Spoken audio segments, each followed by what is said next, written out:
ಸ್ವಾಮಿ ಶರಣಮಯ್ಯಪ್ಪ. ಅಯ್ಯಪ್ಪೋ ಶರಣಮಯ್ಯಪ್ಪ. ಸ್ವಾಮಿ ಶರಣಮಯ್ಯಪ್ಪ.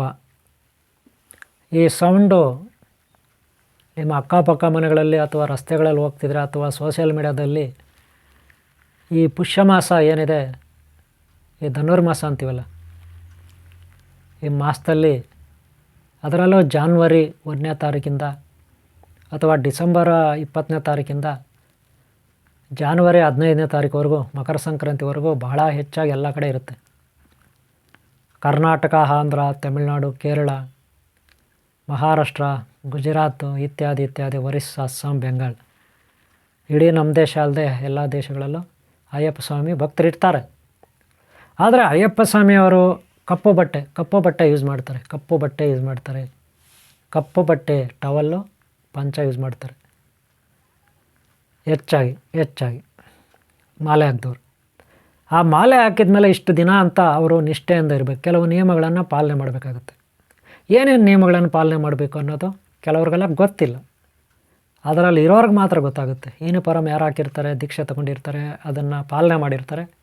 1 ವರ್ಷ, 2 ವರ್ಷ, 3 ವರ್ಷ, 5 ವರ್ಷ, 10 ವರ್ಷ, 20 ವರ್ಷ, 30 ವರ್ಷ, 35 ವರ್ಷ ಮಾಲೆ ಹಾಕಿ ಅಲ್ಲಿ ಅಯ್ಯಪ್ಪ ಸ್ವಾಮಿ ಯಾತ್ರೆ ಹೋಗಿ ಬಂದಿರ್ತಾರೆ. ಅವ್ರವ್ರ ಸಾಮರ್ಥ್ಯದ ಮೇಲೆ ಅವ್ರವ್ರ ವಯಸ್ಸಿಗೆ ತಕ್ಕಂಗೆ ಅವರು ಇಷ್ಟಿಷ್ಟು ವರ್ಷ ಅಂತ ಮಾಲೆ ಹಾಕಿರ್ತಾರೆ. ಅದಲ್ಲೇ ಗುರುಗಳು ಇರ್ತಾರೆ, ಗುರುಗಳು ಇರ್ತಾರೆ, ಶಿಷ್ಯರು ಇರ್ತಾರೆ, ಭಕ್ತರು ಇರ್ತಾರೆ. ಅವರಲ್ಲೂ ಕೆಲವು ಹಂತಗಳಿರುತ್ತೆ. 1st grade, 2nd grade, 3rd grade, 4th grade, 5th grade, 7th grade ಈ ಥರ. ಏನೇ ಇರಲಿ, ಏನು ನಿಯಮಗಳೇನು, ಮಾಲೆ ಹಾಕಿದ್ಮೇಲೆ ನಿಯಮಗಳೇನು ಅಂತ ಇರ್ತಿರುತ್ತೆ. ನನಗೆ ಹೆಚ್ಚಾಗಿ ಗೊತ್ತಿಲ್ಲ, ಆದರೆ ಸ್ವಲ್ಪ ಮಟ್ಟಿಗೆ ಗೊತ್ತು. ಅದನ್ನು ನಾನು ನಿಮ್ಮ ಹತ್ರ ಇಡ್ತೀನಿ, ಸರಿನಾ? ಮೊದಲನೇದಾಗಿ ಅವರು ಸಾಮಾನ್ಯವಾಗಿ ಬೆಳಗ್ಗೆನೇ ಮುಂಜಾನೆ ಎಲ್ಲರೂ ಹೇಳ್ತಾರೆ. ದೀಕ್ಷೆ ಯಾರು ತಗೊಂಡಿರ್ತಾರೆ ಅವರು, ನಾನು ಆಗಲೇ ಹೇಳಿದೆ, ಬ್ಲ್ಯಾಕ್ ಕಲರ್ ಪಂಚೆ, ಕಪ್ಪು ಟವಲ್ ಆಗಿರ್ತಾರೆ. ಬೆಳಗ್ಗೆ ಅದು ಸ್ನಾನ ಗಿನ ಮಾಡಿ ಅಯ್ಯಪ್ಪ ಸ್ವಾಮಿ ಅದೇನು ಪೂಜೆ ಕಾರ್ಯ ಇದೆ ಅದರಲ್ಲಿ ಭಾಗಿಯಾಗ್ತಾರೆ. ಹಾಗೆ ಊಟ ಕೂಡ, ತಿಂಡಿ ಕೂಡ ಮಾಡಿಬಿಡ್ತಾರೆ. ಅನಂತರ ಸಂಜೆ ಯಾವುದೋ ಒಂದು ಮನೆಯಲ್ಲಿ ಯಾರು ಮಾಲೆ ಹಾಕಿದ್ದಾರೆ ಅವರಲ್ಲಿ, ಅವ್ರದ್ದೊಂದು ಟೀಮ್ ಅಲ್ವಾ, ಈಗ 5 ಜನ, 10 ಜನ, 20 ಜನ ಇರ್ತಾರೆ. ಅದರಲ್ಲಿ ಯಾರ್ದೋ ಒಂದು ಮನೆಯಲ್ಲಿ ಒಂದು ಕಾರ್ಯಕ್ರಮ ಇರುತ್ತೆ ಸಂಜೆ ಹೊತ್ತು. ಅವ್ರ ಮನೆಗೆ ಹೋಗ್ತಾರೆ, ಎಲ್ಲರೂ ಉಳಿದವರೆಲ್ಲ ಹೋಗ್ತಾರೆ. ಅಲ್ಲೇ ಏನೋ ಸ್ವೀಟು, ಖಾರ ಅದೆಲ್ಲ ಮಾಡಿ ಅಯ್ಯಪ್ಪ ಸ್ವಾಮಿ ಪ್ರಸಾದ ಅಂದ್ಬಿಟ್ಟು ಅಲ್ಲಿ ಭಜನೆ ಮಾಡಿ ಪೂಜೆ ಮಾಡಿ ಅವ್ರ ಮನೆಯಲ್ಲಿ 18 ಮೆಟ್ಲು, ಎಲ್ಲೇ ಹೋಗಲೇ 18 ಮೆಟ್ಲು ಚಿಕ್ಕದಾಗಿ ರೆಡಿ ಮಾಡಿರ್ತಾರೆ. ಅಯ್ಯಪ್ಪ ಸ್ವಾಮಿ ಫೋಟೋ ಮುಂದೆ 18 ಮೆಟ್ಲು ಒಂದು ಚಿಕ್ಕದಾಗಿ ರೆಡಿ ಮಾಡಿರ್ತಾರೆ. ಅದು ವುಡ್ ಇರ್ಬೋದು, ತಾಮ್ರ ಇರ್ಬೋದು, ಹಿತ್ತಾಳೆ ಇರ್ಬೋದು, ಬೆಳ್ಳಿ ಬಂಗಾರ ಇರ್ಬೋದು, ಮೆಟ್ಲುಗಳು 18 ಮೆಟ್ಲು ತಯಾರು ಮಾಡಿರ್ತಾರೆ. ಅಲ್ಲೇ ಅಯ್ಯಪ್ಪನ ಫೋಟೋ ಇಟ್ಟಿರ್ತಾರೆ ಅಥವಾ ಮೂರ್ತಿ ಇಟ್ಟಿರ್ತಾರೆ. ಅವ್ರವ್ರ ಸಾಮರ್ಥ್ಯದ ಮೇಲೆ ಮನೆಗಳಲ್ಲಿ ಯಾರು ಮಾಲೆ ಹಾಕಿದ್ದಾರೆ ಅವರಲ್ಲಿ ಒಬ್ಬರು ಮನೆ. ಈ ಉಳಿದವರೆಲ್ಲ ಅಲ್ಲಿ ಹೋಗಬೇಕು. ಅಲ್ಲಿ ಹೋಗಿ ಪೂಜೆ ಮಾಡಿ ಎಲ್ಲ ಮಾಡಿ ಪ್ರಸಾದ ತಗೊಳ್ತಾರೆ. ಅನಂತರ ಇವ್ರದ್ದು ಎಲ್ಲರ ಮನೆಗಳಲ್ಲಿ ಇದೇ ರೀತಿ ಆಗುತ್ತೆ. ಅನಂತರ ಇವರು ಕೆಲವು ದೇವಸ್ಥಾನಗಳಲ್ಲೂ ಮಾಡ್ತಾರೆ. ಅದು ಗಣಪತಿ ದೇವಸ್ಥಾನ ಇರಲಿ, ಹನುಮಾನ್ ದೇವಸ್ಥಾನ ಇರಲಿ, ದೇವಿ ದೇವಸ್ಥಾನ ಇರಲಿ, ಯಾವುದೇ ಒಂದು ದೇವಸ್ಥಾನ ಆಗಲಿ, ಅಲ್ಲಿ ಇವರೆಲ್ಲ ಭಜನೆ ಮಾಡ್ತಾರೆ, ಪೂಜೆ ಮಾಡ್ತಾರೆ. ಮತ್ತೊಂದು ಅವ್ರದ್ದೇ ಆದ ಧರ್ಮ ಕಾರ್ಯ ಇರುತ್ತೆ. ಹಾಗೆ ಡೇನಲ್ಲಿ ಅಥವಾ ನೈಟು ಫ್ಯಾಕ್ಟ್ರಿಗಳಲ್ಲಿ ಕೆಲಸ ಮಾಡೋರು ಮಾಡ್ತಾರೆ, ಅಂಗಡಿಗಳಲ್ಲಿ ಕೆಲಸ ಮಾಡೋರು ಮಾಡ್ತಾರೆ. ಇನ್ನು ಕೆಲವರು ಎಲ್ಲೆಲ್ಲ ಕೆಲಸ ಮಾಡ್ತಾರೆ ಬಿಡಿ, ಅವೆಲ್ಲ ನಾನು ಹೇಳೋಕ್ಕೆ ಹೋಗಲ್ಲ, ಮಾಡ್ತಾರೆ. ನಂತರ ಪೂಜಾ ಕಾರ್ಯಗಳು ಬೆಳಗ್ಗೆ ಸಂಜೆ ಆ ಭಗವಂತ ಅಯ್ಯಪ್ಪ ಸ್ವಾಮಿ ಶರಣಂ ಅಯ್ಯಪ್ಪ ಏನಿದ್ದಾನೆ, ಹರಿಹರ ಸುತ ಅಥವಾ ಹರಿಹರ ಅಂಶಾನ್ ಸಂಭೂತ ಶ್ರೀ ಗಣಪತಿ ಕುಮಾರಸ್ವಾಮಿ ಶಕ್ತಿ ಸಹೋದರ ಸ್ವಾಮಿ ಶರಣಂ ಅಯ್ಯಪ್ಪನು ಏನಿದ್ದಾನೆ ಆತನ ಸೇವೆಯನ್ನು ಎಲ್ಲರೂ ಮಾಡ್ತಾರೆ. ಆದರೆ ಇಲ್ಲಿ ಕೆಲವು ನಿಯಮಗಳಿದೆ. ಏನು ನಿಯಮಗಳು ನನಗೆ ಹೆಚ್ಚಾಗಿ ಗೊತ್ತಿಲ್ಲ, ಆದರೆ ನಾನು ನಿಮ್ಗೆ ಗೊತ್ತಿರೋದು ಮಾತ್ರ ಹೇಳ್ತೀನಿ, ಸರಿನಾ? ಯಾಕಂದರೆ ನಾನು ಮಾಲೆ ಹಾಕಿಲ್ಲ, ಏನು ಗೊತ್ತಿದೆ ಅದು ಹೇಳ್ತೀನಿ.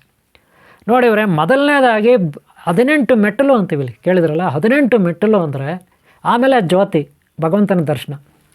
ನೀವು 18 ಮೆಟ್ಲು ಹತ್ತಿದ ಮೇಲೆ ಅಲ್ಲಿ ಭಗವಂತನ ದರ್ಶನ ಆಗುತ್ತೆ. ಎಲ್ಲಿ?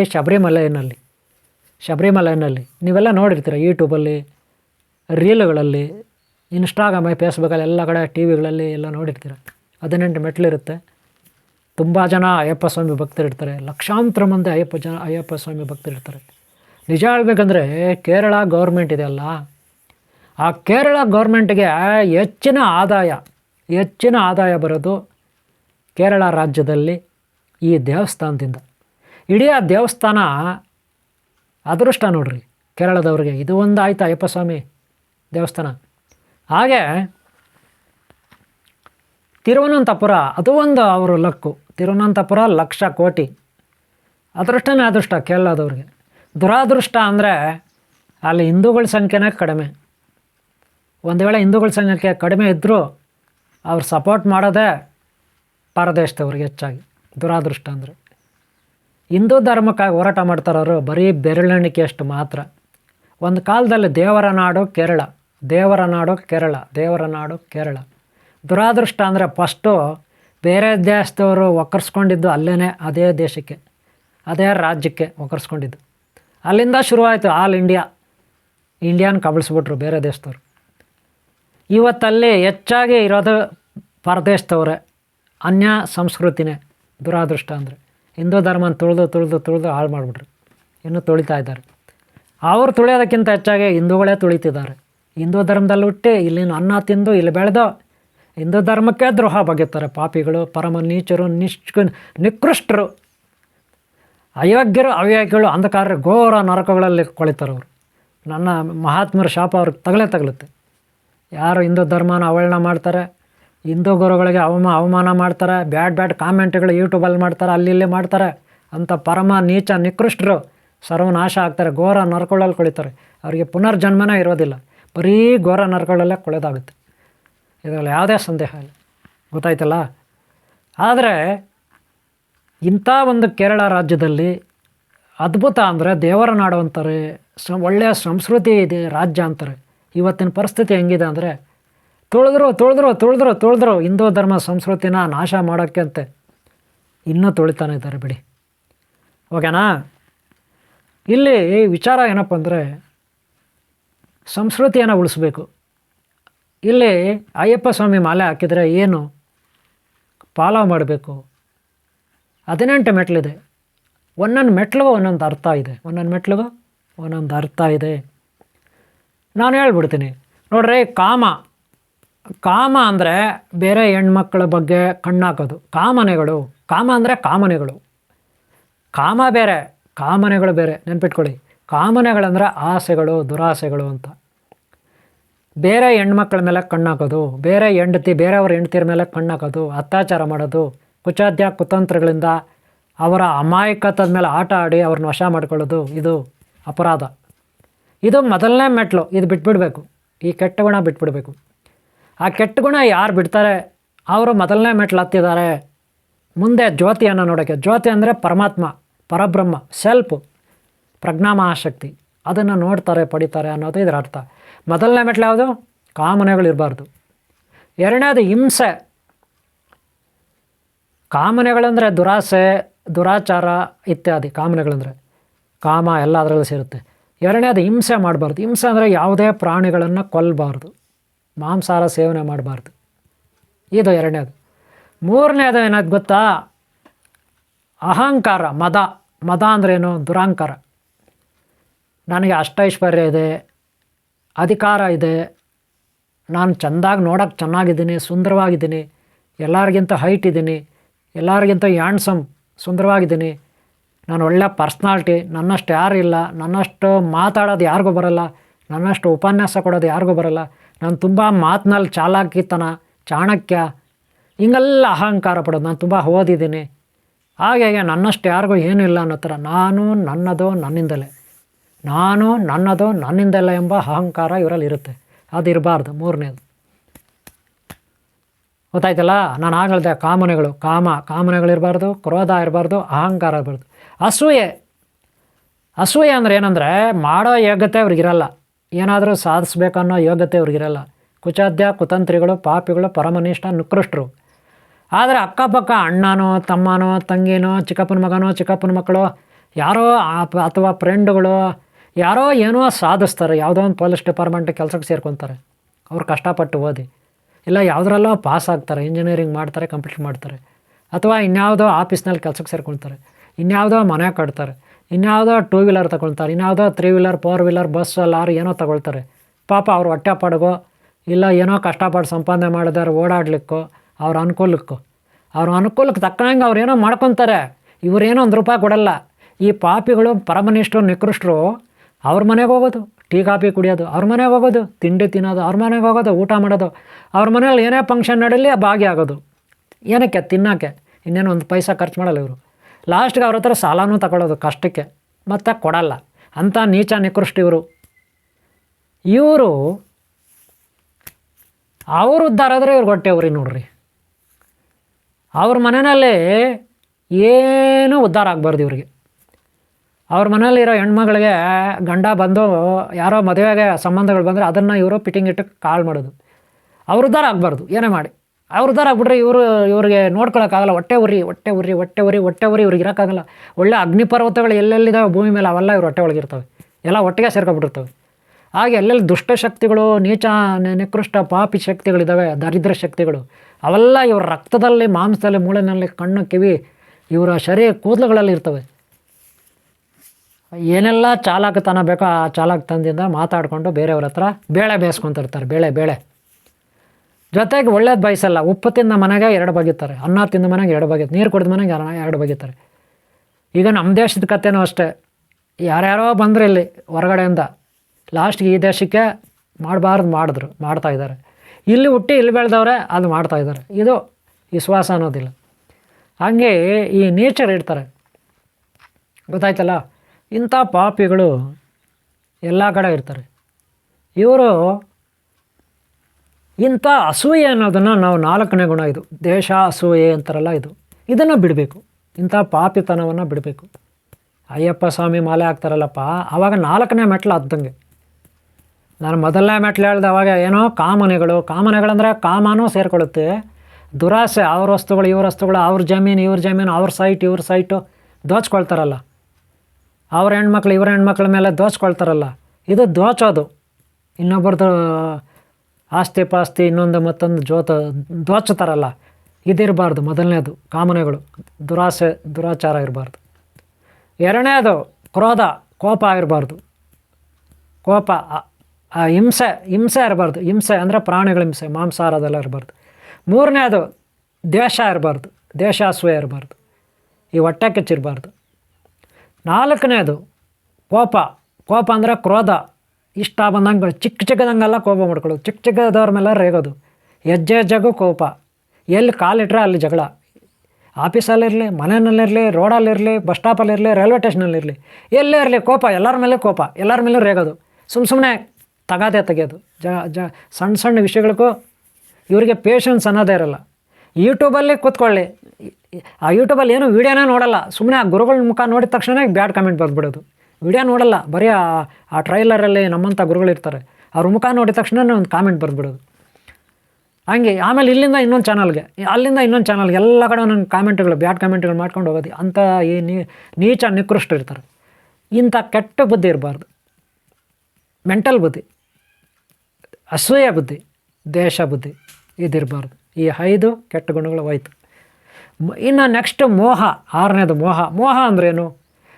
ಬೇರೆಯವ್ರ ಮನೆಯಲ್ಲಿ ಒಳ್ಳೆ ಚಪ್ಪಲಿ ಇರುತ್ತೆ, ಚಪ್ಪಲಿ ತೊಗೊಂಡಿರ್ತಾರೆ ಪಾಪ, ಅವ್ರೇನೋ ದುಡ್ಡು ಕೊಟ್ಟು, ಇಲ್ಲ 2 ವೀಲರ್ ತೊಗೊಂಡಿರ್ತಾರೆ, ಇಲ್ಲ ಸೈಕಲ್ ತೊಗೊಂಡಿರ್ತಾರೆ, ಕಾರ್ ತೊಗೊಂಡಿರ್ತಾರೆ, ಇಲ್ಲ ಯಾವುದೋ ಪಾತ್ರೆ ಸಾಮಾನು, ಇಲ್ಲ ಡ್ರೆಸ್ಸು, ಇಲ್ಲ ಯಾವುದೋ ಒಡವೆಗಳು, ಇಲ್ಲ ಕೋರಿನ ಮೇಕೆನೋ ಹಸನ ತೊಗೊಂಡಿರ್ತಾರೆ, ಇಲ್ಲ ಜಮೀನು ತೊಗೊಂಡಿರ್ತಾರೆ, ಇಲ್ಲ ಬಸ್ಸೋ ಕಾರೋ 2 ವೀಲರ್ 3 ವೀಲರ್ ಏನೋ ತೊಗೊಂಡಿರ್ತಾರೆ. ಇವ್ರು ಹೆಂಗೆ ಗೊತ್ತಾ, ಅದು ಬೇಕು ಇವ್ರಿಗೆ. ನೋಡ್ರಿ, ಅವ್ರು ತೊಗೊಂಡ್ರೆ ಅದು ಇವ್ರು ಬೇಕು.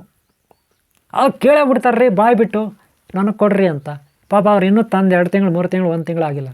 ಇವ್ರು ನೋಡಿ ಏನೇನು ನೋಡಲಿ, ಇವರು ಎಲ್ಲೇ ಹೋಗಲಿ ಏನೇನು ನೋಡಲಿ, ಅದು ಬೇಕು ಕೊಡಿ ಅಂತ ಇರ್ತಾರೆ. ಒಂದು ವೇಳೆ ಕೊಟ್ಟಿಲ್ಲ ಅಂದರೆ ಕಳ್ತನನೇ ಮಾಡಿಬಿಡ್ತಾರೆ, ಎಗರಿಸ್ಬಿಡ್ತಾರೆ, ಇಲ್ಲ ಸಾಯಿಸೇ ಬಿಡ್ತಾರೆ, ಪಡ್ಕೊತಾರೆ ಒಟ್ಟಿನಲ್ಲಿ ಅವರು. ಅಂಥ ದುರಾಚಾರ ಬುದ್ಧಿ ಇರಬಾರ್ದು. ಇದು 6ನೇದು ಮೋಹ ಅಂತಾರೆ ಇದನ್ನು. ಇದರಲ್ಲಿ ಇನ್ನೂ ಒಂದಿದೆ ಮೋಹನಲ್ಲಿ. ಮನೆಯಲ್ಲಿ ಯಾರೋ ಮಕ್ಕಳು ತೀರೋಗ್ಬಿಟ್ರೆ ಇವರು ಪ್ರಜ್ಞೆ ತಪ್ಪಿದ, ಇವ್ರಿಗೂ ಅಟ್ಯಾಕ್ ಆಗಿಬಿಡ್ತದೆ. ಮನೆಯಲ್ಲೇ ಅಥವಾ ಬ್ಯಾಂಕಲ್ಲಿ ಎಲ್ಲ ಕಡೆ ಯಾವ್ದು ಫ್ಯಾಕ್ಟ್ರಿನೋ ಅಂಗಡಿನೋ ಏನೋ ಇವ್ರದ್ದೊಂದು ಬೆಂಕಿ ಹೊತ್ಕೊಂಡು ಸುಟ್ಟಾಯಿತು. ಆ ಸುಟ್ಟಾಗಿದ ತಕ್ಷಣ ಇವರು ಆತ್ಮಶಕ್ತಿ ಕಳ್ಕೊಬಿಡ್ತಾರೆ. ಅಥವಾ ತನ್ನ ಮನೆಯಲ್ಲಿ ಹೆಂಡತಿನೋ ಗಂಡನೋ ಯಾರೋ ಇನ್ನೊಬ್ರನ್ನ ಇಕ್ಕೊಂಡ್ರೋ, ಅನೈತಿಕ ಸಂಬಂಧ ಮಾಡ್ಕೊಂಡ್ರೋ, ಇಲ್ಲ ಓಡೋಗ್ಬಿಡ್ರೋ ಅವ್ರ ಜೊತೆ, ಆವಾಗ ಇವ್ರು ತಲೆ ಸುತ್ತಿ ಬಿದ್ದೋಗ್ತಾರೆ. ಕಾರಣ ಏನಂದರೆ ಅವ್ರ ಮೇಲೆ ಮೋಹ ಇರುತ್ತೆ. ಆ ಮೋಹನ ಈಗ ತಡ್ಕೊಳಕ್ಕಾಗಲ್ಲ ಕಳ್ಕೊಂಡಾಗ. ಯಾವುದ್ರ ಮೇಲೆ ನಮಗೆ ಮೋಹ ಇರುತ್ತೆ, ಅದು ಕಾಲು ಚಪ್ಪಲಿ ಇರ್ಬೋದು, ಒಂದು ಸೈಕಲ್ ಇರ್ಬೋದು, ಒಂದು ಕೈನಲ್ಲಿ ಹಾಕ್ಕೊಳ್ಳೋ ಉಂಗುರ ರಿಂಗ್ ಇರ್ಬೋದು, ವಾಚ್ ಇರ್ಬೋದು, ನಕ್ಲೆಸ್ ಇರ್ಬೋದು, ವಾಲೆ ಇರ್ಬೋದು, ಮೂಗುನತ್ತು ಇರ್ಬೋದು, ಏನೇ ಇರ್ರಿ, ಒಂದು ಸೈಕಲ್ಲು, ಟೂ ವೀಲರು, ಕಾರು ಏನೇ ಇರಲ್ಲ, ಅದ್ರ ಮೇಲೆ ಹೆಚ್ಚಾಗಿ ನಾವು ಮೋಹ ಇಟ್ಕೊಂಡ್ರೆ. ಒಂದು ಪ್ರಾಣಿ ಇರ್ಬೋದು, ಮಕ್ಕಳಿರ್ಬೋದು, ಅಕ್ಕ ತಂಗಿ ತಮ್ಮ ಅಪ್ಪ ಅಮ್ಮ ಯಾರು, ಅವ್ರ ಮೇಲೆ ನಾವು ಹೆಚ್ಚಾಗಿ ಮೋಹ ಇಟ್ಕೊಂಡ್ರೆ ಅವ್ರನ್ನ ನಾವು ಕಳ್ಕೊಂಡಾಗ ನಮಗೆ ಪ್ರಜ್ಞೆ ತಪ್ಪಿ ಬಿದ್ದೋಗ್ತೀರಿ, ಜ್ಞಾನ ತಪ್ಪೋಗ್ತದೆ. ಯಾಕೆ? ನಮ್ಮಲ್ಲಿ ಮೋಹ ಇರುತ್ತೆ. ಅದಕ್ಕೆ ಮೋಹ ಇರಬಾರ್ದು. ಯಾಕಂದರೆ ನಾವೇನೋ ಹುಟ್ಟಿದಾಗ ತೊಗೊಂಡು ಬರಲಿಲ್ಲ, ಹುಟ್ಟಿದಾಗ ತೊಗೊಂಡ್ಬಂದ್ರೆ ಏನಿಲ್ಲ, ಇವಾಗ ಇರುತ್ತೆ. ನೆಕ್ಸ್ಟು ನಾವು ಇಲ್ಲಿಂದ ಈ ಶರೀರ ಖಾಲಿ ಮಾಡಿದ್ರೆ, ಅಂದರೆ ಸತ್ತು ಹೋದ್ರೆ ಅಥವಾ ಖಾಲಿ ಮಾಡಿದ್ರೆ ಎಲ್ಲ ಎತ್ಕೊಂಡು ಹೋಗ್ತೀವಿ ನಾವು, ಏನೂ ಹೊತ್ಕೊಂಡು ಹೋಗಲ್ಲ. ಹಂಗಿದ್ಮೇಲೆ ಯಾಕ್ರಿ ಮೋಹ?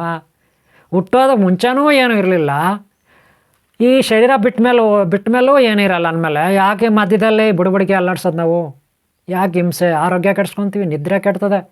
ಇರುವ ಈ ಸಮಯನೇ ಭಾಳ ಕಡಿಮೆ, ಅದರಲ್ಲೂ ರಾತ್ರಿಗಳೆಷ್ಟು, ರಾತ್ರಿಗಳೇ ಸಾಕಷ್ಟು ಸಮಯ ವೇಸ್ಟ್ ಆಗುತ್ತೆ. ನಾವು ಬದುಕೋದೆ 60 ವರ್ಷ, 50 ವರ್ಷ, 70 ವರ್ಷ. ಅದರಲ್ಲೂ ವಯಸ್ಸಿನಲ್ಲಿ ಯಾವಾಗ ಲೈಫ್ ಎಂಜಾಯ್ ಮಾಡಬೇಕು. ಹೀಗೆ ನಾವು ಚಿಂತೆ ಮಾಡ್ತಾ ಅದು ಇದು ಅಂತ ಕೊರಗ್ತಾ ಇನ್ನೊಂದು ತಲೆ ಕೆಡಿಸ್ಕೊಳ್ತಾ ಕೂತ್ರೆ ಎಷ್ಟು ಟೈಮ್ ಎಷ್ಟಾಗುತ್ತಲ್ವ? ಸುಖ ಪಡೋದು ಯಾವಾಗ? ಒಳ್ಳೆ ಟೀ ಕುಡಿಯೋದು ಯಾವಾಗ? ಒಳ್ಳೆ ಊಟ ತಿನ್ನೋದು ಯಾವಾಗ? ಒಂದು ಒಳ್ಳೆ ಮಸಾಲೆ ದೋಸೆ ತಿನ್ನೋದು ಯಾವಾಗ? ಒಂದು ಒಳ್ಳೆ ಪೂರಿ ಹಿಡ್ದಪ್ಪ ಪೂರಿ ತಿನ್ನೋದು ಯಾವಾಗ? ನೀವು ಹೇಳ್ರಿ. ಬರೀ ಅವ್ರ ಬಗ್ಗೆ ಇವ್ರ ಬಗ್ಗೆ ತಲೆ ಕೆಡಿಸ್ಕೊಂಡು, ಅದ್ರ ಬಗ್ಗೆ ಇದ್ರ ಬಗ್ಗೆ ತಲೆ ಕೆಡಿಸ್ಕೊಂಡು ಬರೀ ಹೊಟ್ಟೆ ಊರಿ ಪಟ್ಕೊಂಡು ದೇಶ ಇಟ್ಕೊಂಡು ಬದುಕ್ತಾ ಇದ್ರೆ ಯಾರ ಆರೋಗ್ಯ ಕೆಡುತ್ತೆ. ಇಂಥವ್ರಿಗೆ ಆಟಿಕೆ ಬರೋದು, ಅದು ಗೊತ್ತೇನ್ರಿ? ಇನ್ನೇನೇನೋ ಬರಬಾರ್ದು ರೋಗಗಳೆಲ್ಲ ಬರುತ್ತೆ. ನಾನು ತುಂಬ ಜನ ನೋಡಿದ್ದೀನಿ. ಅದಕ್ಕೆ ಒಳ್ಳೆ ಹೃದಯ ಇರಬೇಕು, ಒಳ್ಳೆ ಮನಸ್ಸು ಬುದ್ಧಿ ಇರಬೇಕು. ಆವಾಗ ಆಕ್ಸಿಡೆಂಟ್ಗಳು ಆಗಲ್ಲ, ರೋಗಗಳು ಬರಲ್ಲ, ನಷ್ಟನೂ ಆಗಲ್ಲ. ಸಂಪಾದನೆಯಲ್ಲಿ ಎಲ್ಲರೂ ಗೌರವನೂ ಕೊಡ್ತಾರೆ, ಅಧಿಕಾರನೂ ಕಳ್ಕೊಳ್ಳಲ್ಲ. ಗೊತ್ತಾಯ್ತಾ? ಇದೆಷ್ಟೋ 7ಆಯಿತು. ನೆಕ್ಸ್ಟು ಭಯ ಇರಬಾರ್ದು. ಭಯ ಅಂದ್ರೇನು? ಇನ್ನೊಬ್ಬರಿಗೆ ನಾವು ಎದುರ್ಕೋಬೇಕು. ಒಳ್ಳೆಯದಕ್ಕೆ ಒಳ್ಳೆಯವ್ರಿಗೆ ನೋಡ್ರಿ, ನ್ಯಾಯ ನೀತಿ ಸತ್ಯ ಧರ್ಮಕ್ಕೆ ಎದುರ್ಕೊಳ್ಳಿ. ಯಾರೋ ಅನ್ಯಾಯ ಮಾಡ್ತಾರೆ, ಯಾರೋ ವಂಚನೆ ಮಾಡ್ತಾರೆ, ಪಾಪಿಗಳು, ನಿಕೃಷ್ಟರು, ನೀಚರು, ಅವ್ರಿಗೇನ್ರಿ ನಾವು ಭಯ ಬೀಳೋದು? ಅವನು ಮೂರು ಬಿಟ್ಟಾರು ಊರು ದೊಡ್ಡವನಂತಾರೆ. ಅವ್ರು ಮೂರು ಬಿಟ್ಬಿಟ್ಟು ಊರಲ್ಲಿ ನಾನೇ ದೊಡ್ಡ ವಿಲನ್ ರೌಡಿ ಅಂತ ಓಡಾಡ್ತಿರ್ತಾರೆ. ನನ್ನಷ್ಟು ಯಾರು ಅಂಥವ್ರಿಗೇನ್ರಿ ಎದುರ್ಕೊಳ್ಳೋದು ನೀವು? ಯಾರ ಹತ್ರ ದುಡ್ಡಿದೆ, ಬುದ್ಧಿ ಇಲ್ಲ ಅವ್ರಿಗೆ, ಆಸ್ತಿ ಇದೆ, ಬುದ್ಧಿ ಇಲ್ಲ, ಒಡವೆ ವಸ್ತುಗಳಿದ್ದಾವೆ, ಬುದ್ಧಿ ಇಲ್ಲ, ಅಧಿಕಾರ ಇದೆ, ಬುದ್ಧಿ ಇಲ್ಲ, ಒಂದಷ್ಟು ಜನ ಪುಂಡ್ರು ಇದ್ದಾರೆ ಅವ್ರ ಜೊತೆ, ಅವ್ರಿಗೆ ಬುದ್ಧಿ ಇಲ್ಲ. ಅಂಥವ್ರಿಗೇನ್ರಿ ಗೌರವ ಕೊಡೋದು? ನೀವು ಗೌರವ ಕೊಡಿ, ಏನೂ ಇಲ್ಲ ಅಂದ್ರೆ ಪರವಾಗಿಲ್ಲ, ಒಳ್ಳೆ ಗುಣ ಇರೋರು ಕೊಡ್ರಿ, ಬಡವ್ರಿಗೆ ಕೊಡ್ರಿ. ಮೇಲೂ ಕೀಳು ಜಾತಿ ಬೇಡ, ಅಂಥ ಧರ್ಮ ಇಂಥ ಧರ್ಮ ಬೇಡ. ಯಾವ ಧರ್ಮನೂ ಆಗಲಿ, ಮುಸ್ಲಿಮ್ರಾಗಲಿ, ಕ್ರಿಶ್ಚಿಯನ್ರಾಗಲಿ, ಜೈನರಾಗಲಿ, ಸಿಖ್ರಾಗಲಿ, ಬುದ್ಧರಾಗಲಿ, ಯಾರೇ ಆಗಲಿ ರೀ, ಒಳ್ಳೆಯವರಿದ್ದಾರಾ ಅವ್ರಿಗೆ ಶರಣಾಗತರಾಗಿ ಕಾಲು ಮುಟ್ಟಿ ನಮಸ್ಕಾರ ಮಾಡಿ. ದೇವತೆಗಳು ಎಲ್ಲದಕ್ಕೂ ರೆಸ್ಪೆಕ್ಟ್ ಕೊಡಿ, ಗುರುಗಳು ಎಲ್ಲರಿಗೂ ರೆಸ್ಪೆಕ್ಟ್ ಕೊಡಿ. ಒಳ್ಳೆಯವ್ರಿಗೆ ಒಳ್ಳೆಯದಕ್ಕೆ ರೆಸ್ಪೆಕ್ಟ್ ಕೊಡಿ. ಕೆಟ್ಟವ್ರಿಗೇನ್ರಿ ಭಯ ಬೀಳೋದು ನಾವು? ಕೆಟ್ಟದಕ್ಕೆ ಯಾಕ್ರಿ ಎದುರ್ಕೋಬೇಕು? ಹೇಳಿ. ಇದಿರಬಾರ್ದು ಭಯ. ಆಮೇಲೆ ನಿದ್ರೆ, ಭಯಾನಕವಾಗಿ ನಿದ್ರೆ ಮಾಡೋದಿರಬಾರ್ದು. ನಾವು ಭಯಾನಕವಾಗಿ ನಿದ್ರೆ ಮಾಡಿದ್ರೆ ಇದು ತಮೋಗುಣ, ಸೋಂಬೇರಿತನ ಅಂತೀವಿ. ಹಾಗೆ ನಿದ್ರೆನೂ ಬೇಕು. 9 ಗಂಟೆ ಒಂದಿನ ನಿದ್ರೆ ಸಾಕಲ್ವ? ಯಾವಾಗೋ ತಿನ್ನೋದು ಮಲಗೋದು ಕೆಲವರು ಮಾಡ್ತಿರ್ತಾರೆ. ನೋ ಹಂಗಿರಬಾರ್ದು. ಆ ಪ್ರಾಣಿಗಳು ಹಂಗೆ ಮಾಡೋದು, ತಿಂತಾವೆ ಮಲಗ್ತಾವೆ ಅಷ್ಟೇ ಅಲ್ವಾ? ಏನು ಪ್ರಯೋಜನ ಆಗುತ್ತೆ? ಅದಕ್ಕೆ ನಿದ್ರೆ ಮೇಲೂ ನಮ್ಮ ಕಂಟ್ರೋಲ್ ಇರಬೇಕು. ಗೊತ್ತಾಯ್ತಾ? ಆಮೇಲೆ ಪಂಚೇಂದ್ರಿಯಗಳು, ನಮ್ಮ ಮಾತು ಮೇಲೆ ನಿಗಾ ಇರಬೇಕು. ಮಾತು ಮೇಲೆ ನಮ್ಮ ಮಾತು ಜಾರಬಾರ್ದು, ಮಾತು ಕೊಟ್ಟು ಮಾತು ತಪ್ಪಬಾರ್ದು. ಬರೀ ಇವಾಗೊಂದು ಆಶ್ವಾಸನೆ ಕೊಡೋದು, ಭರವಸೆ ಕೊಡೋದು, ಹಂಗೆ ಮಾಡಿಬಿಡ್ತೀನಿ, ನಿನ್ನ ಹಂಗೆ ಉದ್ಧಾರ ಮಾಡ್ತೀನಿ, ಬಂದ್ಬಿಡು ನಿಂಗೆ ದುಡ್ಡು ಕೊಟ್ಬಿಡ್ತೀನಿ, ಬಂದ್ಬಿಡು ಆ ಸೈಟ್ ಕೊಟ್ಬಿಡ್ತೀನಿ, ಬಂದ್ಬಿಡು ಸೈಕಲ್ ಕೊಟ್ಬಿಡ್ತೀನಿ, ಬಂದ್ಬಿಡು ಕೆಲಸ ಕೊಡಿಸ್ಬಿಡ್ತೀನಿ. ಹಿಂಗೆ ಬರೀ ಸುಳ್ಳೆ ಹೇಳ್ಕೊಂಡೇ ಬದುಕ್ತಾರೆ. ಇವಾಗ ಅನ್ನೋದು ತಿರ್ಗಿ ಅಲ್ಲಿ ಹೋದ್ರೆ ಪಾಪ ಇವ್ರು ನಂಬ್ಕೊಂಡು ಅವ್ರನ್ನ ಇವ್ನು ಹೇಳಿದ ಟೈಮ್ಗೆ ಸುತ್ತಾರೆ ಅವರು. ಇವರು ಬೆಳಗ್ಗೆ ಸಾಯಂಕಾಲ ರಾತ್ರಿ, ನಾಳೆದು ಆಮೇಲೆ ಇವತ್ತು, ಹಿಂಗೇ ಆಗ್ಬಿಡುತ್ತೆ ಇವ್ರ ಕಥೆಗಳು. ಸತಾಯಿಸಿ ಸುತ್ತಿ ವಾಯ್ದಗಳು ಹೇಳಿ ಅಲ್ಲ ರೀ, ಅವ್ರ ಮಾತು ಮೇಲೆ ಏನು ಬೆಲೆನೇ ಇಲ್ಲನ್ರಿ. ಮಾತಿಗೇನು ಬೆಲೆನೇ ಇಲ್ವಾ? ಅಬ್ಬಬ್ಬಬ್ಬಬ್ಬ. ಈ ರಾಜಕೀಯ ವ್ಯಕ್ತಿಗಳು ಇರ್ತಾರೆ ರೀ, ಅದೇನು ಮಾತಾಡ್ತಾರೆ. ಇನ್ನೂ ಸುಳ್ಳು ಕಳ್ಳರು ಎಲ್ಲ ಸೇರ್ಕೊಂಡು ಮಾಡ್ತಾರೆ ಬಿಡಿ. ಹಂಗಂತ ಎಲ್ಲರೂ ಅಲ್ಲ ರೀ, ಒಳ್ಳೆಯವರು ಇರ್ತಾರೆ. ಎಲ್ಲ ಡಿಪಾರ್ಟ್ಮೆಂಟಲ್ಲೂ ಒಳ್ಳೆಯವ್ರು ಇದ್ದಾರೆ, ಎಲ್ಲ ಡಿಪಾರ್ಟ್ಮೆಂಟಲ್ಲೂ ಕೆಟ್ಟವ್ರು ಇದ್ದಾರೆ ಬಿಡ್ರಿ. ನಮಗೆ ಬೇಕಾಗಿರೋದು ಇಲ್ಲಿ ಕೆಟ್ಟವರು ಒಳ್ಳೆಯವರು ಅಷ್ಟೇ ಅಲ್ವಾ? ಅವ್ರು ಯಾರಾಗಿರಲಿ ಏನಾಗಿರಲಿ. ಹಾಗೆ ಮಾತು ಕೊಟ್ಟು ಮಾತು ತಪ್ಪಬಾರ್ದು, ಸುಳ್ಳು ಹೇಳ್ಬಾರ್ದು. ಬರೀ ಸುಳ್ಳು ಹೇಳಿ ವಂಚನೆ ಮಾಡೋದು ಅದಿರಬಾರ್ದು. ಮತ್ತು ಚೀಟಿಂಗ್, ವಂಚನೆ ಮಾಡೋದು, ಬೇಕಂತಲೇ ಉದ್ದೇಶಪೂರ್ವಕವಾಗಿ ಅಮಾಯಕತ್ವದ ಮೇಲೆ ಆಟ ಆಡೋದು, ಅಮಾಯಕತ್ವದ ಮೇಲೆ ಆಟ ಆಡೋದು, ಅಮಾಯಕತ್ವದ ಮೇಲೆ ಆಟ ಆಡೋದು, ವಂಚನೆ ಮಾಡೋದು. ನಾನೇನೋ ಬುದ್ಧಿವಂತ ಅಂದ್ಬಿಟ್ಟು, ಏನೋ ದೇವರು ಇವ್ರಿಗೊಂದಷ್ಟು ಬುದ್ಧಿ ಕೊಟ್ಟಿರ್ತಾನೆ, ಅದನ್ನೇ ಅಡ್ವಾನ್ಸಾಗಿ ತೊಗೊಬಿಟ್ಟು ಪಾಪ ಅಮಾಯಕರು ಇವರು ನಂಬಿರ್ತಾರೆ, ಇವರು ಮೋಸ ಮಾಡೋದು, ಎಲ್ಲ ರೀತಿಯಲ್ಲೂ ಮೋಸ ಮಾಡೋದು. ಅದೇ ಇರಬಾರ್ದು ನೋಡ್ರಿ. ಹೀಗೆ 18 ಗುಣಗಳಿರುತ್ತೆ, ಒಳ್ಳೆಯ ಗುಣಗಳು, ಕೆಟ್ಟ ಗುಣಗಳು. ನೀವು ಒಳ್ಳೆಯ ಗುಣಗಳನ್ನು ಮಾತ್ರ ಕಲ್ಕೋಬೇಕು, 18 ಒಳ್ಳೆಯ ಗುಣಗಳನ್ನು ಕಲ್ಕೋಬೇಕು. ಹಾಗೆ 18 ಕೆಟ್ಟ ಗುಣಗಳನ್ನು ಬಿಟ್ಟುಬಿಡಬೇಕು. ಆಗಲೇ ಜ್ಯೋತಿ ಕಾಣೋದು ನಿಮಗೆ ಮೇಲೆ. ಒಂದೊಂದು ಮೆಟ್ಲಿಗೂ ಒಂದೊಂದು ಕೆಟ್ಟ ಗುಣನ ಬಿಡಿ, ಒಂದೊಂದು ಒಳ್ಳೆಯ ಗುಣನ ಸಂಪಾದನೆ ಮಾಡ್ಕೊಳ್ಳಿ. ಕೇಳಿಸ್ಕೊಂಡ್ರಾ? ಒಂದೊಂದು ಮೆಟ್ಲು ಹತ್ತೋದಂದ್ರೆ ಒಂದೊಂದು ಕೆಟ್ಟ ಗುಣನ ಬಿಟ್ಟು ಒಂದೊಂದು ಒಳ್ಳೆಯ ಗುಣನ ಸಂಪಾದನೆ ಮಾಡ್ಕೊಳ್ಳೋದು. ಹಾಗೆ 18 ಕೆಟ್ಟ ಗುಣ ಬಿಟ್ಟು 18 ಒಳ್ಳೆಯ ಗುಣನ ಸಂಪಾದನೆ ಮಾಡ್ಕೊಂಡ್ರೆ ಮೇಲೆ ಅಯ್ಯಪ್ಪ ಸ್ವಾಮಿ ಹರಿಹರ ಅಂಶಾನ್ ಸಂಭೂತ ಅಂದರೆ ದೇವಾದಿದೇವ ಮಹಾದೇವ್, ಇಡೀ ಸ್ಥಿತಿಕರ್ತ ಪುರುಷೋತ್ತಮ, ಆ ಪುರುಷೋತ್ತಮ ಹಾಗೂ ದೇವಾದೇವ ಮಹಾದೇವ್ ಇವರ ಅಂಶಾನ್ ಸಂಭೂತ, ಅವರಿಬ್ಬರ ಒಂದು ಶಕ್ತಿ ಸ್ವಾಮಿ ಶರಣಂ ಅಯ್ಯಪ್ಪ. ಹಾಗೆ ಸಿದ್ಧಿ ಬುದ್ಧಿ ಧೂಮ್ರಕೇತು ಕಲ್ಕಿ ಚಿಂತಾರ ವಿದ್ಯಾ ಮಹಾಗಣಾಧಿಪತಿ ಹಾಗೂ ಶ್ರೀ ಬೆಳ್ಳಿಮಠ ದೇವಸ್ಥಾನ ಮತ್ತು ಕುಮಾರಸ್ವಾಮಿ ಸ್ವರೂಪ ಸ್ವಾಮಿ ಶರಣಮಯ್ಯಪ್ಪ. ಗುರುವು ಗುರುನಾಥ ಸದ್ಗುರುಮೂರ್ತಿ ಅಂದರೆ ಜ್ಯೋತಿ. ಜ್ಯೋತಿ ಅಂದ್ರೇನು? ಪ್ರಜ್ಞೆ, ಜ್ಞಾನ. ನಮ್ಮಲ್ಲಿರೋ ಸಹಸ್ರಾರು ದಳ ಶಕ್ತಿ, ಪರಮೇಶ್ವರ ಶಕ್ತಿ, self, supreme power, super man, super power, ಒಂದು ಪವರ್ ಅಂತೀವಲ್ಲ, ಎನರ್ಜಿ ಪವರ್, ಅದೇ ಜ್ಯೋತಿ. ಆ ಮಹಾಶಕ್ತಿ ಸಚ್ಚಿದಾನಂದ ಚಿನ್ಮಯ ಚಿದಾನಂದ ಸ್ವರೂಪ ಸ್ವಾಮಿ ಶರಣಂ ಅಯ್ಯಪ್ಪ ಅಂತ ನಾವು ಕರಿತೀವಿ. ಅದನ್ನು ಪಡಿಬೇಕಾದ್ರೆ ಇಷ್ಟು ಕೆಟ್ಟ ಗುಣಗಳನ್ನು ಬಿಡಬೇಕು, ಅಷ್ಟು ಒಳ್ಳೆಯ ಗುಣಗಳನ್ನು ಪಡ್ಕೋಬೇಕು, ಆಗಲೇ ಆ ಜ್ಯೋತಿ ಒಲಿಯೋದು. ಇದು ಈ ಒಂದು ಅಯ್ಯಪ್ಪ ಸ್ವಾಮಿ ಮಾಲೆ ಹಾಕಿದಾಗ. ಯಾಕೆ ಮಾಲೆ ಹಾಕ್ತಾರೆ ಅಂದರೆ ಕನಿಷ್ಠ ಮನುಷ್ಯ ಆ ಒಂದು ತಿಂಗಳು, 15 ದಿನ, 20 ದಿನ, 1 ತಿಂಗಳಲ್ಲಿ, ವರ್ಷಕ್ಕೊಂದು ಸಾರಿ ಒಳ್ಳೆಯ ವಿದ್ಯೆಗಳನ್ನು ಕಲೀಲಿ ಅಂತ ಒಳ್ಳೆಯ ಬೆಳಗ್ಗೆ ಎದ್ದು ತಣ್ಣೀರು ಸ್ನಾನ ಮಾಡಿ ಈ ಶರೀರಕ್ಕೆ ತಮೋ ಪ್ರವೃತ್ತಿ ಸೋಂಬೇರಿತನ ಹೋಗಲಾಡಿಸಿ ಶರೀರಕ್ಕೆ ಸ್ನಾನ ಮಾಡಿಸಿ ಶರೀರಕ್ಕೆ ದೈಹಿಕವಾಗಿ, ಮಾನಸಿಕವಾಗಿ, ಭಾವನಾತ್ಮಕವಾಗಿ ಬಲಶಾಲಿಗಳಾಗೋದು. ತಮೋಬಲ, ಮಾನಸಿಕ ಬಲ, ದೈಹಿಕ ಬಲ, ಪಾರಮಾರ್ಥಿಕ ಬಲವನ್ನು ಸಂಪಾದನೆ ಮಾಡೋದೇ ಈ ಸ್ವಾಮಿ ಶರಣಮಯ್ಯಪ್ಪ ಅನ್ನೋ ಒಂದು ರಥ. ಆ 18 ಮೆಟ್ಲುಗಳ ತತ್ವ. ಇಷ್ಟು ನನಗೆ ಜನರಲಾಗಿ ಹೇಳ್ತಾ ಇದ್ದೀನಿ. ನಿಜವಾಗ್ಲೂ ನಾನು ಒಂದು ಸಾರಿನೂ ಮಾಲೆ ಹಾಕಿಲ್ಲ ಅಯ್ಯಪ್ಪ ಸ್ವಾಮಿದು. ನನಗೆ ಗೊತ್ತಿರೋದನ್ನು ನಾನು ಹೇಳಿದ್ದೀನಿ. ಏನಾದರೂ ಇದರಲ್ಲಿ ಸಾಕಷ್ಟು ವ್ಯತ್ಯಾಸಗಳಿರ್ಬೋದು, ಏನೇ ಇರಲಿ ಸತ್ಯಾಂಶ ಒಂದೇ ಇರುತ್ತೆ ನಾನು ಹೇಳಿದ್ರಲ್ಲಿ. ಎಲ್ಲರೂ ಒಳ್ಳೆಯದಕ್ಕೆ ತಲೆಬಾಗಿ ಆ ಮಹಾಜ್ಯೋತಿಗೆ ಸ್ವಾಮಿ ಶರಣಂ, ಎಲ್ಲರೂ ಶರಣಾಗಿ ಗುರುನಾಥನಿಗೆ, ಸಚ್ಚಿದಾನಂದ ಸ್ವರೂಪ ಗುರು ಶಕ್ತಿಗೆ. ಈ ವಿಡಿಯೋ ನಿಮ್ಗೆ ಇಷ್ಟ ಆಯಿತು ಅಂತ ಅಂದ್ಕೊತೀನಿ. ಇಷ್ಟ ಆಗಿದ್ರೆ ಒಂದು ಲೈಕ್ ಮಾಡಿ, ಸಬ್ಸ್ಕ್ರೈಬ್ ಆಗಿಲ್ಲ ಅಂದ್ರೆ ಹಾಕ್ಕೊಳ್ಳಿ. ಹಾಗೆ ಮುಂದಿನ ವೀಡಿಯೋಗಳು ನೋಡಿ, ಹಿಂದಿನ ವೀಡಿಯೋಗಳು ಯಾರು ನೋಡಿಲ್ಲ ನೋಡಿ. ಈ ಒಂದು ಸಣ್ಣ ಮಾಹಿತಿಯನ್ನು ನಾನು ನಿಮ್ಮ ಮುಂದೆ ಇಟ್ಟಿದ್ದೀನಿ. ದಯವಿಟ್ಟು ಸಬ್ಸ್ಕ್ರೈಬ್ ಮಾಡ್ಕೊಳ್ಳೋದು ಮರಿಬೇಡಿ, ಹಾಗೆ ಲೈಕ್ ಮಾಡೋದು ಮರಿಬೇಡಿ. ನೀವು ಲೈಕ್ ಮಾಡಿದ್ರೆ ನನಗೆ ಪ್ರೋತ್ಸಾಹ, ಎನರ್ಜಿ ನೀವು, ಸರಿನಾ? ಹಾಗೆ ಇಲ್ಲಿ ಆನ್ಲೈನ್ ಕ್ಲಾಸಸ್ಸು, ಕುಂಡಲಿನಿ ಸಾಧನೆ ಎಲ್ಲ ಇರುತ್ತೆ. ಇದರಲ್ಲಿ ಈ ಎಲ್ಲ ತತ್ವಗಳು ಬರುತ್ತೆ, 18 ತತ್ವಗಳು, ಈ ಎಲ್ಲ ಶಕ್ತಿ, ಕುಂಡಲಿನಿ ಸಾಧನೆ, ಯೋಗ ಸಾಧನೆ, ಸಪ್ತಚಕ್ರಗಳ ಸಾಧನೆಯಲ್ಲಿ ಬರುತ್ತೆ. ಉದ್ದೇಶನೇ ಸಪ್ತಚಕ್ರಗಳ ಕುಂಡಲಿನಿ ಸಾಧನೆ ಯೋಜನೆ, ದಿವ್ಯ ಜ್ಯೋತಿ, ಪರಂಜ್ಯೋತಿ, ಸಚ್ಚಿದಾನಂದ ಚಿನ್ಮಯ ಚಿದಾನಂದ ಸ್ವರೂಪ, ಪರಬ್ರಹ್ಮ ಸ್ವರೂಪ, ಪರಮೇಶ್ವರ ಶಕ್ತಿ ನೋಡೋದೇ ಕುಂಡಲಿನಿ ಸಾಧನೆ, ಯೋಗ ಸಾಧನೆ, ಸರಿನಾ? ಓಕೆ, ಒಂದು ಲೈಕ್ ಮಾಡಿ, ಸಬ್ಸ್ಕ್ರೈಬ್ ಮಾಡ್ಕೊಳ್ಳೋದು ಮರಿಬೇಡಿ. ಏನಾದರೂ ಡೌಟ್ಸ್ ಅಥವಾ ಆನ್ಲೈನ್ ಕ್ಲಾಸ್ ಸೇರ್ಕೋಬೇಕಾ ನನ್ನ ನಂಬರ್ ತಗೊಳ್ಳಿ, ಕೇಳಿ, ಮೆಸೇಜ್ ಮಾಡಿ ವಾಟ್ಸಪ್ಪಲ್ಲಿ, ಸರಿನಾ? ಓಕೆ, ನಿಮ್ಗಳದಾಗಲಿ, ನಿಮ್ಮನ್ನು ಯಾರು ಇಷ್ಟಪಡ್ದವಳು ಎಲ್ಲರೂ ಒಳ್ಳೆಯದಾಗಲಿ. ಓಂ ಶಾಂತಿ, ಓಂ ಶಾಂತಿ, ಓಂ ಶಾಂತಿ ಇವರೇ.